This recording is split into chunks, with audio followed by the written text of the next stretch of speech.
Hey, it's Don the Auction Professor here. Today is Sunday, so it's time for another What's Sold on eBay. As usual, it's just going to be a random mix of items just from the items we sold in the last week. So we're going to go over to the screen and we're going to show you those right now. Okay, so today I'm just going to again show you some things from this one store that we do share with you. The first item here, it's a 8x10 from CBS TV. It's a promotional item for the Bad News Bears TV series, which I honestly do remember. It came out just before Empire Strikes Back, somewhere in that era right there, 1979 specifically. Empire came out in 80, end of 80, I do believe. I took $10 on it. It's been up for a little while. Who knows what they're worth? I had hundreds of these. We listed a couple dozen in the first day and sold most of those because I picked the key ones out right off the bat. We got our money back, and then at this point, every dime I make on this is pretty much just gravy. We sell a couple of these usually every week or so, so quite a few a month, so it well makes up for any fees or anything that we pay. It's part of what we do. We only pay 5 cents to 2 cents for a listing, depending on whether it's some of the first 10,000 or for each anchor store you get 10,000 free listings, bin listings, and then 1,000 auction listings. And I try to use those all up. So basically, if it's in that level of listings, it's 2 cents. Anything over that first 10 or 11,000, depending on how you want to count it, are 5 cents for us to list. So I can list hundreds of them for practically nothing. So just keep that in mind. 20 listings is $1. So you really can't beat the cost-wise. Obviously, if you have an Amazon account, it's free once you pay the $39.99, which we do as well. But anyway, let's move on to the next one here. Here is just a small little card. I honestly don't even know where this came from. No maker's mark, no copyright. This is something that you could do something with if that's so wished. And I had a couple of these. The same person bought 2 of these. Same price, $25.88. Straight off the bat. I wish I could remember where I got this one from. I have no idea at this point. It's been up, well, it hasn't been up that long. But anyway, $25.88 for each of them. I'm only just going to show you the one. I've talked about this before. The ability to have multiple return customers, that's key. Selling to the same person multiple items as well at the same visit's key too. There's, ploys you can use to get them into your item, to look at your item.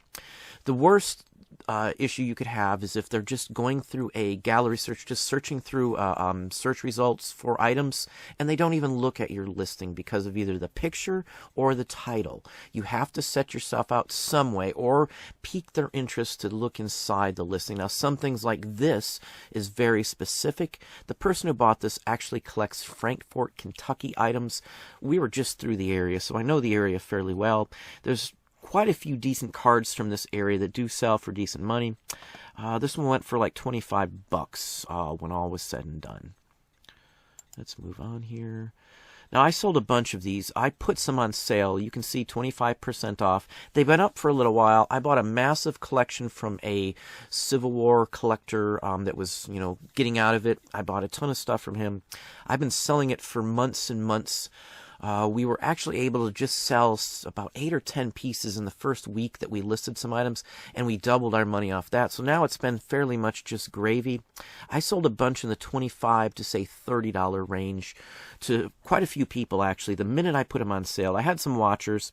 I'll go over that, too, with some ways to instantly increase your sales when you're slow. I hear a lot of people talking about that. So the beginning of the week here, I don't know if I'll do it Monday or Tuesday, but one of those videos, I'll have a surefire way to increase your sales. So pay attention for that one to come out. I'll try and get it for Monday, but I'm not going to promise on that one. But anyway, 25 I took on this one. It's from Indiana, if I remember right. GAR, if you're not familiar, is Grand Army of the Republic. GAR is what the industry people like me do call it, Civil War buffs, the whole works. It is an abbreviation, as is the WRC, which is Women's Relief Corps. So just FYI, which was a group of like wives of soldiers that would actually help support the GAR. After the Civil War, the GAR was formed by ex-military people, and they would meet and get together. At one time, it was one of the largest organizations or groups in the country. So, and there's other groups too, like Daughters of the Revolution and things along that line too. So they had ties with the veterans groups and the VFW and things like that, which VFW, Veterans of Foreign Wars. So anyway, I'm going to show you a few of these just to give you an idea. Delegate ones usually go better. This is the official GAR basic logo down here that you see. It's typical to have, you know, like a mascot of some sort. Again, these are Indiana, Illinois era. The flag-wise, these are good.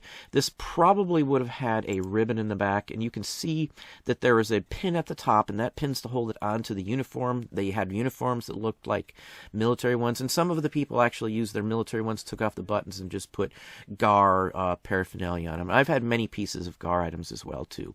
And then underneath it, you see, though, here, the pin, there is a actual metal loop. Now, that's where the actual ribbon would have went to. So, again, I took 25. You know, it's not complete to the best of my knowledge. It may be, but I really doubt it. And here's just another one. Now, this one had somebody famous on it, so this one here is a little better than most. It was State Fair. These groups would have, you know, exhibits and parades at the State Fair, a lot of the GAR places and stuff like that. This is a little different. He was a Civil War soldier, but he was also in the Mexican-American War. Chances are he was actually there at the fair, and he'd sign autographs and things like that. And this is just a memento from that. So $25 I took on this one too.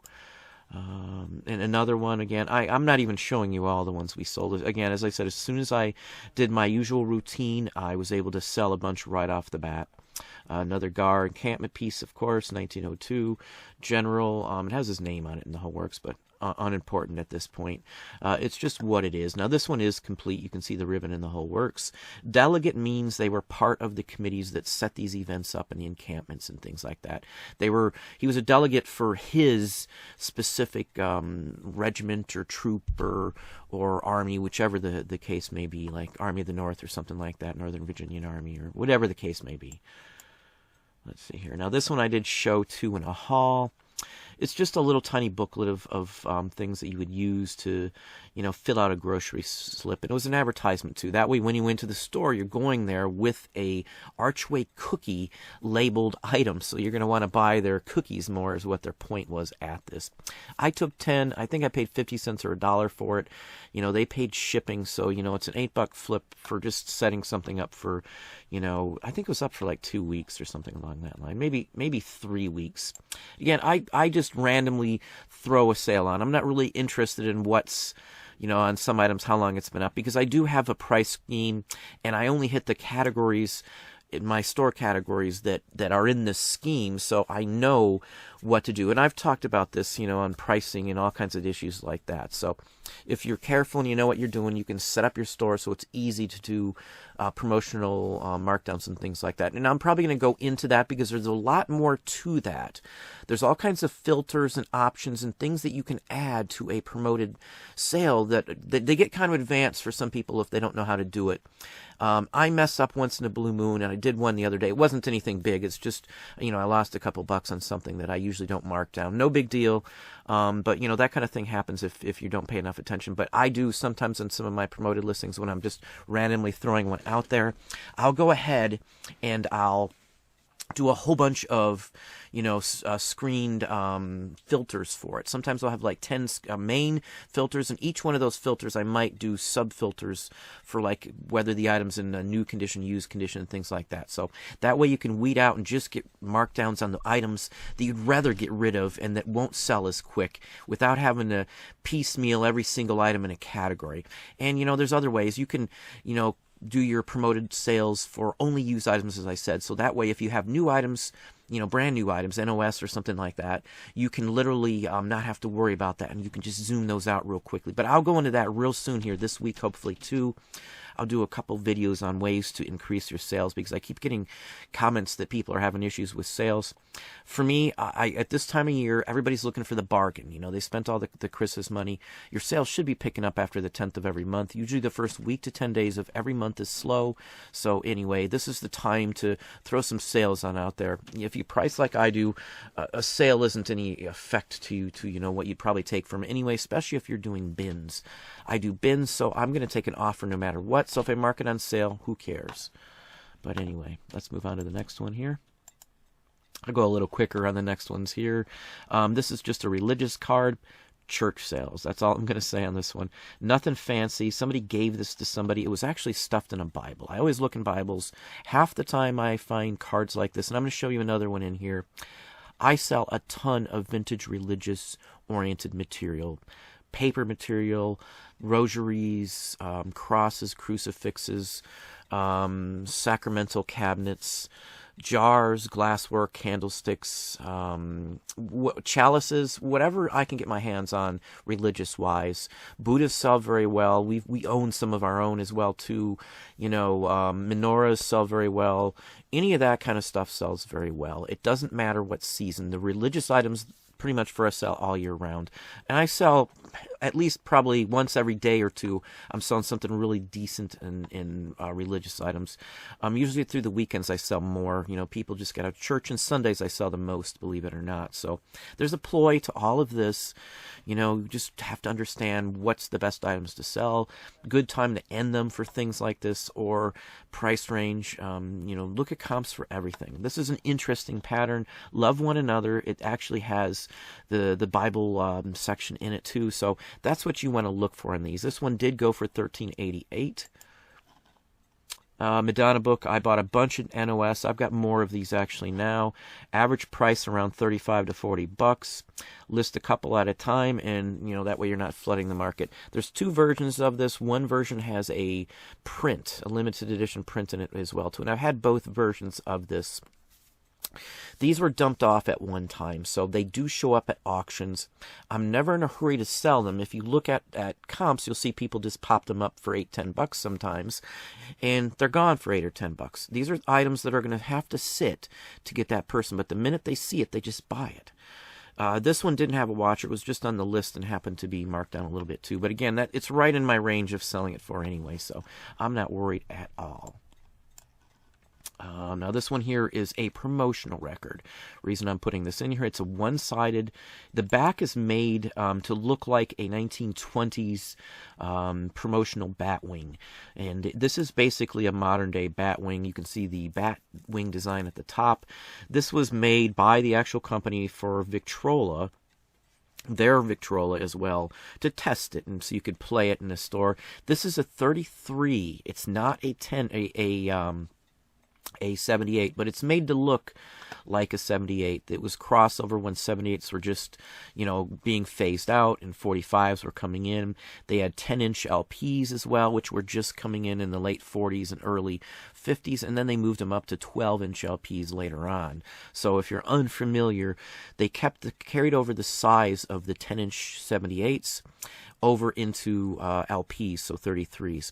And believe it or not, the earlier records were actually 5-7-inch 78 one-sided discs, and they upped them to 10 inches to get better and more song ability on the discs. So it's a wonderful history on records, honestly. I've actually looked into it. I did a thesis paper on it too for grad school. This one sold for $56.25. No arguments there. Now, I don't usually buy foreign postcards, but occasionally I run up on some that aren't technically related to, like, postal information.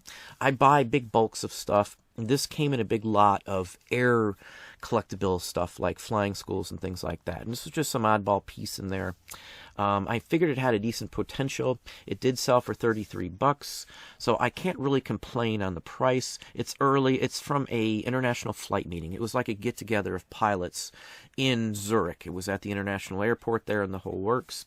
Small town, atmosphere for then, because of course flying wasn't still a huge ordeal. It just made it through World War I with pilots and, dogfights and things like that. So there were more people around that were flying. So anyway, that was an interesting item. It sold more for what it is than it being a postcard. It's for an international flight meeting. It's got provenance. It's postmarked from the actual event. It has nice content. It was sent from there to the U.S. A lot of times, articles like, let's say you buy some vintage postcards.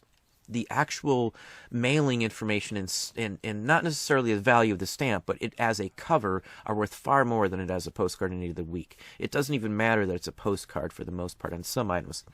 Like if you had a Zeppelin flight or something like that, it's going to be bought for the Zeppelin postmark on it, and it doesn't really matter other than that. I wouldn't price or worry about a specific stamp on probably like 99.9999% of any postcard you look at. I just wouldn't even waste my time. If you know stamps like I do, if I see a weird stamp or something that's good, I'm able to pull that out. But again, you're going to be a novice if you're not into stamps and stuff. Stamps are a huge area. I've actually had somebody just ask me on that, so I might put something, a very, very basic primer. Postage stamps are probably one of the biggest categories you can imagine. Far bigger than any kind of sports collectibles like cards or anything like that. Far bigger than records, because like one stamp can have, like Scott's are the catalogs, and there's other ones too, and I've talked about them briefly here, but in a Scott's catalog, the stamp can look the same, but it can actually be 20, 30, 40 different stamp numbers in the book based on issues such as the perforation, the exact color of the stamp, whether it has an embedded grill into the paper, whether it has watermarks. There's all kinds of factors that go into here. There's little differences in dies on some of the 1 cent and 2 cent Washingtons, and one little line can be the difference between one variety and another variety. So it's a hard, tough topic, but for the most part, you're not going to find much at all that's worth anything stamp-wise on postcards. Unless it's something like this. But again, most people might not even have paid attention to what it said on here. Now, I'm one of the oddballs that used to collect stamps and do stuff like this in the past. I do have a collection at the bank right now as well, too. But anyway, here is a G.I. Joe. Now, I sold a bunch of G.I. Joe stuff in the past. I've shown some of the videos. This was from a haul. And this is literally just leftover pieces. I made a ton of money on it. We sold all the higher stuff, and I've just been trickling these out. At this point, I have nothing whatsoever in any of the G.I. Joe stuff left. It's going to sell. I don't care if it takes a little longer. So anyway, let's move on to the next one here. This is from a Toledo business, Smith Caisson Company. I believe it was a department store or something downtown in Toledo. I took, I think, $15 shipped on this one here. I don't mind, if somebody says, hey, do it this way, shipped. I pay 50 cents a dollar at the most for something like this. So whatever I take out of it's fine. So another one of these. This one I took 25 on, which is about average on these. I sell probably on average one of these a day. Every day of the week. And I've got hundreds, and I mean hundreds. I've got a stack sitting here I'm looking at right now that still needs to be listed, of hundreds more. If you're in the know and you spend the time and you associate and talk to people, you can network and get some of these deals sometimes on quantity. Not everybody wants to list 500 photos. They'd rather just dump them off and let somebody else mess with them sometimes. So that's a plus on my behalf. So anyway. Jewelry I sold quite a bit of. Again, I mark it down. When I mark stuff down, I don't even care if they send an offer in too. A lot of people get offended and say, hey, it's already marked down. I don't care. I've got a bid on it to begin with. So this price was originally $34.50. I might get $10, $15 offers, and I would take it no matter what, even if it was $34.50. I mark it down. They think they can get a real good deal on it. So I took, I think, 15 or 20 on this one here. $20 is fine with me. It's 1/40th 12 karat gold. It's Art Deco, well marked, nice looking piece, no issues with it. Next one, $25.88, sold overnight. The minute I put it on sale, and again, I'm going to go into this ploy, so you're going to see how this works, how you can beef up your sales instantly here. Pay attention, watch the Monday and Tuesday video. I'm not sure which day I'll have it up, but again, Monday or Tuesday, be looking out for a video. This will help your sales 100%. If you try it, you follow the method, it's going to work. I can promise you'll get some sales. It's going to depend on what you got up, and if the stuff isn't any good, any sale or any opportunity I can show you won't work. You have to have researched and have good items for this to work. But it always works for me and everybody else who has a decent amount of stuff and has done their homework. This does work for them as well, too. More custom jewelry, took 15 on it. It's an interesting piece. It's got a lot of nice bluestones. They're all glass or what would be called paste for the most part. This is a, I think it was a cape, a scarf or cape pin. You can tell by the type of the clip on the back. It was meant to clip over something. Now this could have been like the address pin as well, and it would have clipped on the edge. Things like this have been around since almost Roman times, believe it or not. Clips like robe clips and things along that line. So anyway, let's move on here. Another postcard, 1088 on that one. Now here's another one of the religious items that I've talked about here. Let me get rid of this here for a second. These sell fairly well. Now, it doesn't look like much to most people, and most people don't mess with these. They just push aside and don't think a thing about them. Now, this is early. It's Dresden printed ink, which is basically actually metallic ink. Not metallic in looks, but metallic in actually the construction, what it's made of. You can see it's the stylization. It's all printed in a little circle. It's from Paris. It has an early manufacturer's name on it, specific edition on it. This is an actual engraving. And that was then, and you can see the name, you can see again on the face as well. It's a saint. It's a rather interesting piece. It did sell for $34.50. I did not mark this one down. This one was bought in a large religious collection that I bought from if I'm not mistaken, he was a pastor or something like that. I do get strange items from strange sources. I don't worry about how strange the source is on some items, because I sell some really odd items that people are just like, who'd want that? What are you going to do with that? That's junk, just garbage, basically, I get told. Most people that I know would have not messed with this at all. It has damage to it. It's crinkled. There's rips. It even has a little tiny divot out at the top up there. As you can see, it's foxing all over. Foxing are the little brown spots all over it. That happens to books as well, too. This is crude on one side. It could have been half of a folder for all. I have no clue. But as sold, $34.50. Can't complain. And again, I have people ask me all the time, it's past Christmas, what should I do with my Christmas items? I personally let everything run. Again, I pay 2 cents to 5 cents to list, so I'm not worried about it. As long as it's following my model, I'm not, spending too much on anything, I just keep letting them run. We're switching up a few things starting in January 1st we started, so you will see some different things going on in our store, but we've got other motives. I'm going to have a Kickstarter. It's in the works right now. It's actually been submitted.